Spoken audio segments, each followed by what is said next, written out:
Yeah, hi everyone. Welcome to this Masterclass 4 on Reproductive Immunology.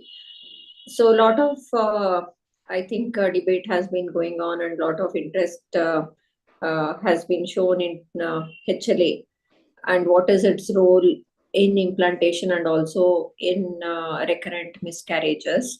So this is a very hot topic, and we are seeing more and more of these HLA reports between the patient and the husband that has been done, and people find it very difficult and not very clear as to how to interpret these things. So immunology and immunoprofiling is again a different ball game altogether.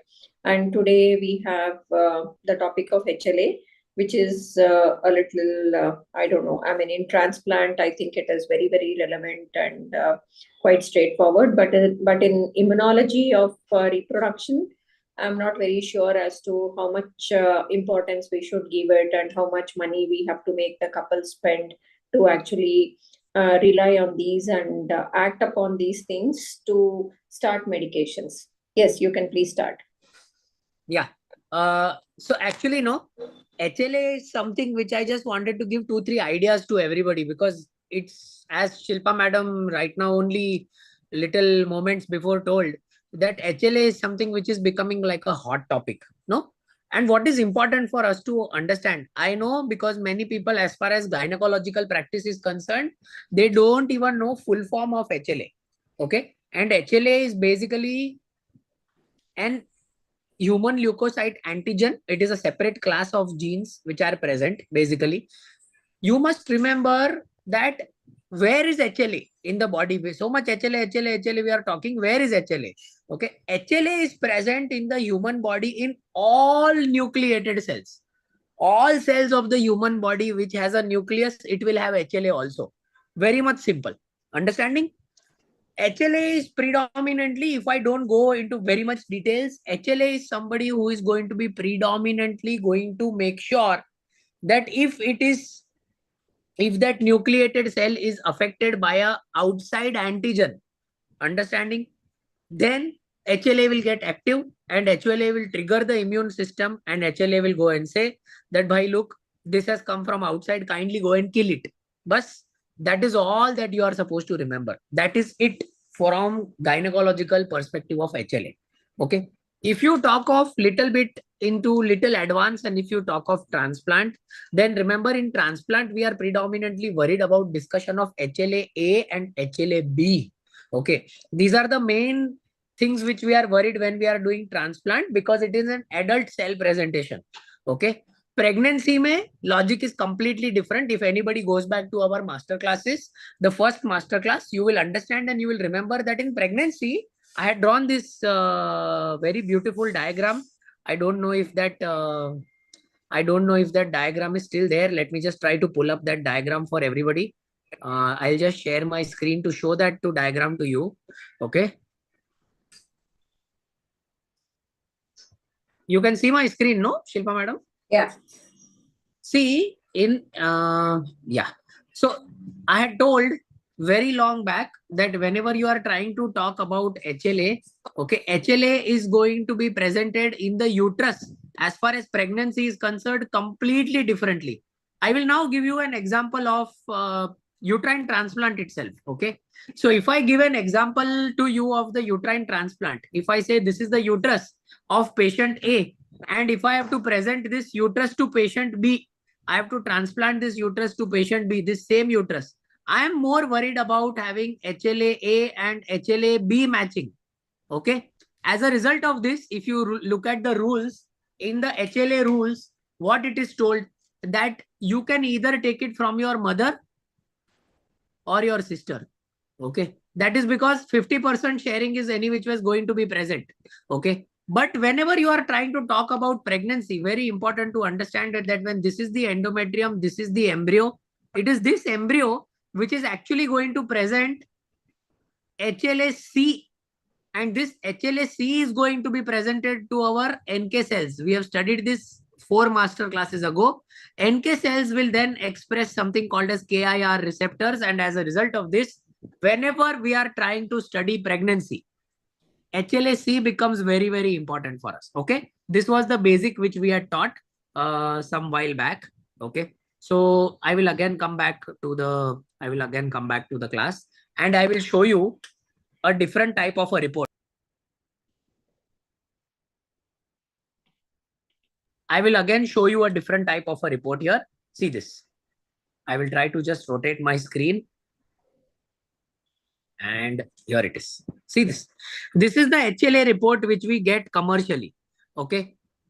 It looks at all the focuses. It looks at HLA-A, it looks at HLA-B, it looks at HLA-C, it looks at DRB1, DQB, DPB. Okay, these are the 6 primary locuses which we are looking at.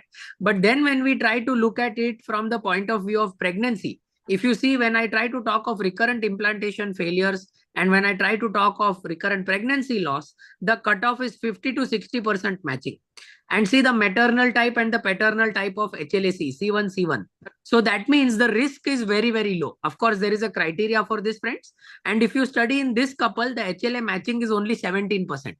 Now, for practical purposes and in real life situations, we would tell the patient that, okay, there is some risk. There is some risk if the HLA matching is more than 30-35%.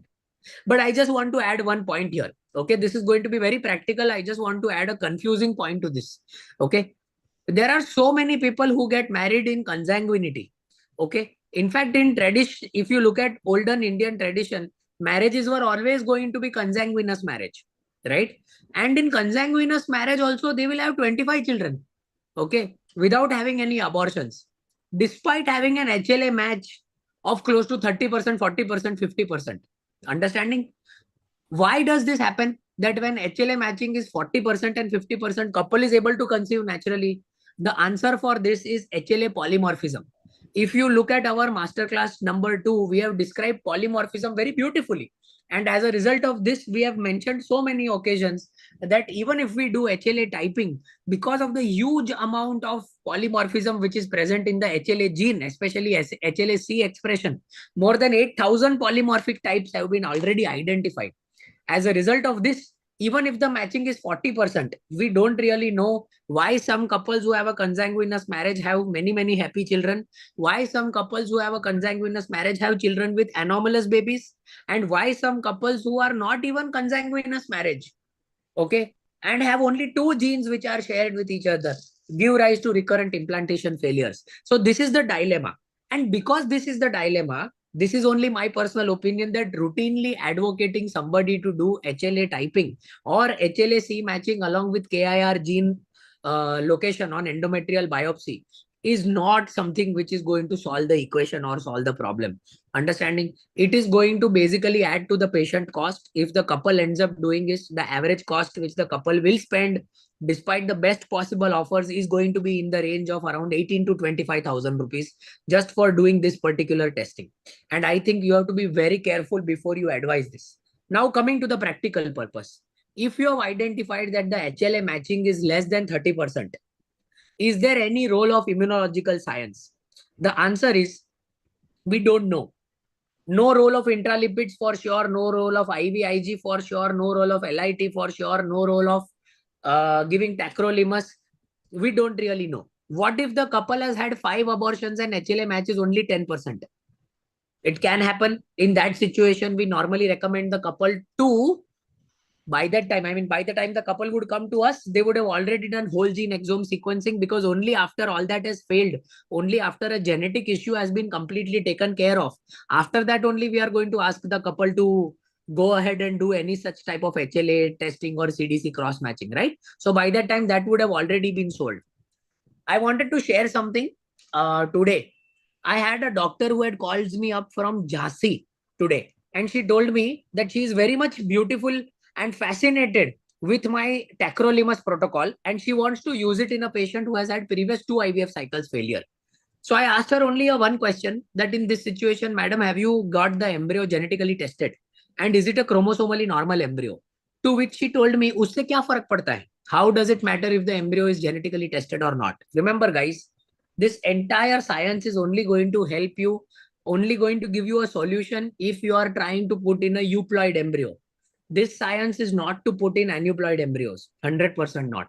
Okay, so the primary basis for you to do all these things is when you have a euploid embryo lying down with you. If you do not have a euploid embryo and a patient has come to you with history of 2 abortions, don't end up doing such fancy investigations for the patient. It is not going to benefit them in any manner. If HLA matching is 0, 0, that means no HLA genes are matching with each other. That is the most ideal couple, correct? In that couple, if you have an aneuploid embryo, there will still be an abortion. Understanding? So that is something which you have to take home.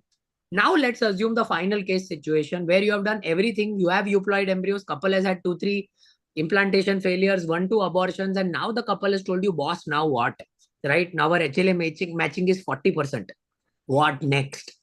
Guys, here, if the HLA matching is 40%, your simplest option, which majority of the people, even before people reach here, in 98% of the IVF clinics, the option which is going to be followed in India is no problem to donor eggs.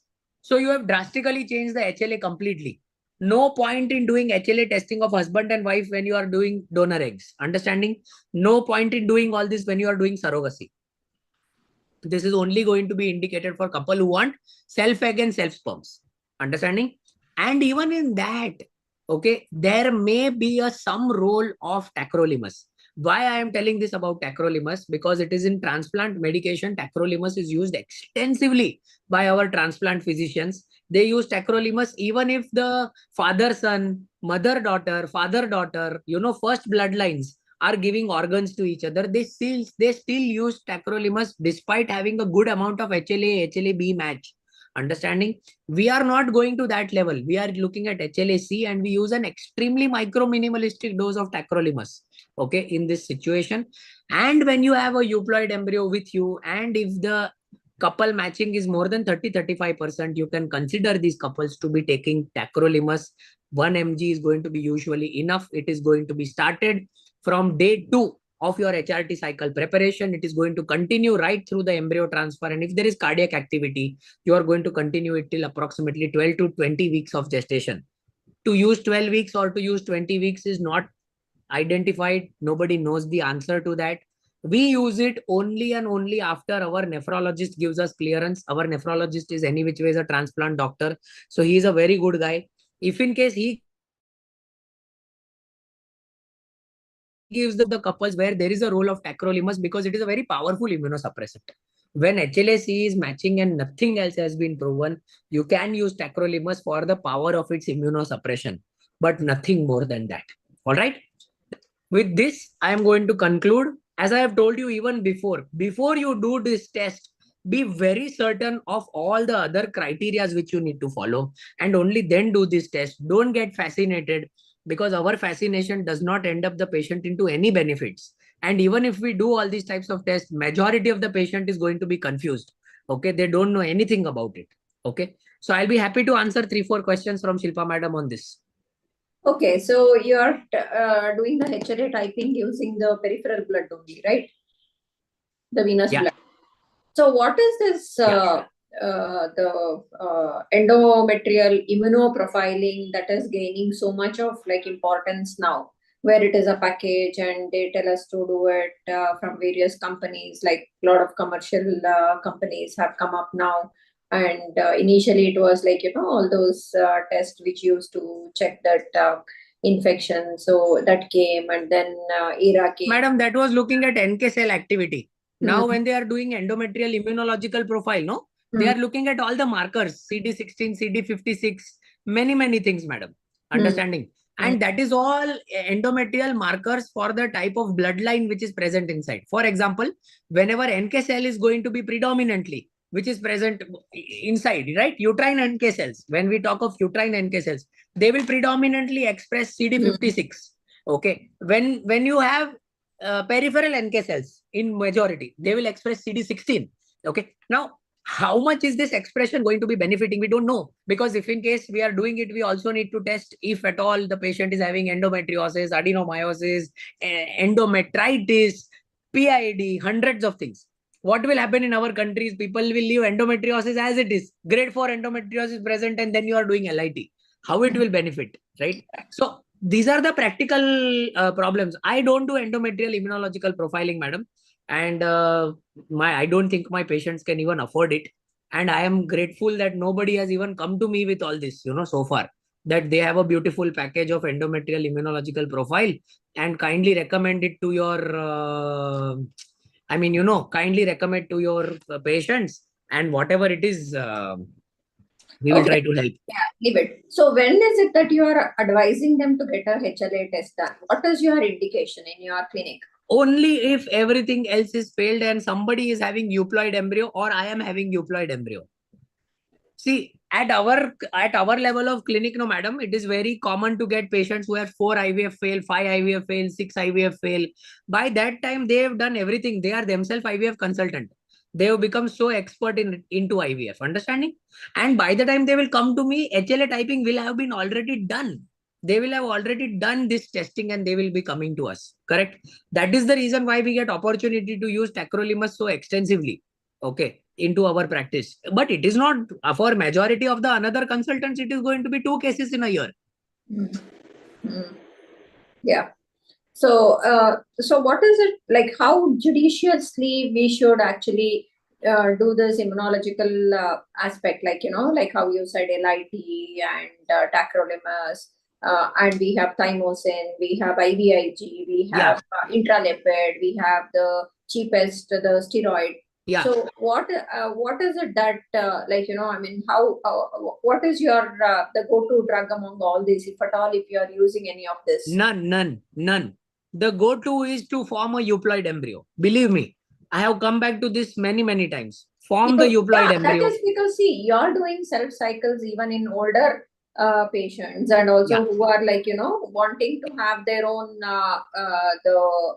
self cycle. So, I mean, the population age group that others are dealing with may not be very similar to what you're dealing. We have patients who are like 26, 27, married for 6 years, coming for IVF.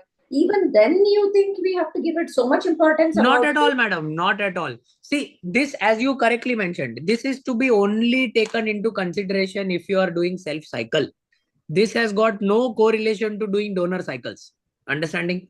So if in case by anything you are opting for donor eggs or donor sperms, then forget all this. You don't require to do all these things. Understanding? The only thing you need to test is endometritis in that situation. Nothing else. Correct? Now, if in case you have switched to a situation, as you mentioned, your age profiling is completely different. In that particular age profiling, even if you don't want to do this investigation on a primary basis, if the couple has had 2 IVF cycles failed, madam, with euploid embryos, that is when you probably need to consider to go ahead and switch to something like this. Till that time, you should not be considering. So somebody is asking, if the matching is more than 30%, can we consider LIT? LIT has got no role. If matching is more than 30%, LIT will not make it 3%. Yeah. What is the maximum match you have seen till now in the couple? I have had one consanguineous couple in whom the matching was 58%. That is the maximum which I have seen. I saw one last week, 55%. What you are saying? You see so many. Yeah, but I have seen you are special. I have seen maximum at 58%. What can I do? I saw only 2 HLA reports in this year, and only that one was 55%. Yeah, and that 55% will actually benefit from tacrolimus, and he will be non-consanguineous also. Yeah, it is non-consanguineous. Yeah, it will. That is because of HLA polymorphism, not because of his fault. Got it. Yeah, it's a little high-fi what you're talking, so you just chill. Okay, thanks for the class. I hope people please try and understand the bottom line or the take-home messages. Don't unnecessarily do the test when we don't have a plan of action. Don't give all these drugs like immunomodulators, hoping that it will improve your IVF success, especially in previous failed cases. Try and do either NICS or PGTA to identify whether it is a euploid embryo or an aneuploid embryo, and then take it forward. Otherwise, doing these things randomly just because it is peripheral blood is not going to change the success in your IVF cycles in your clinic. So thank you very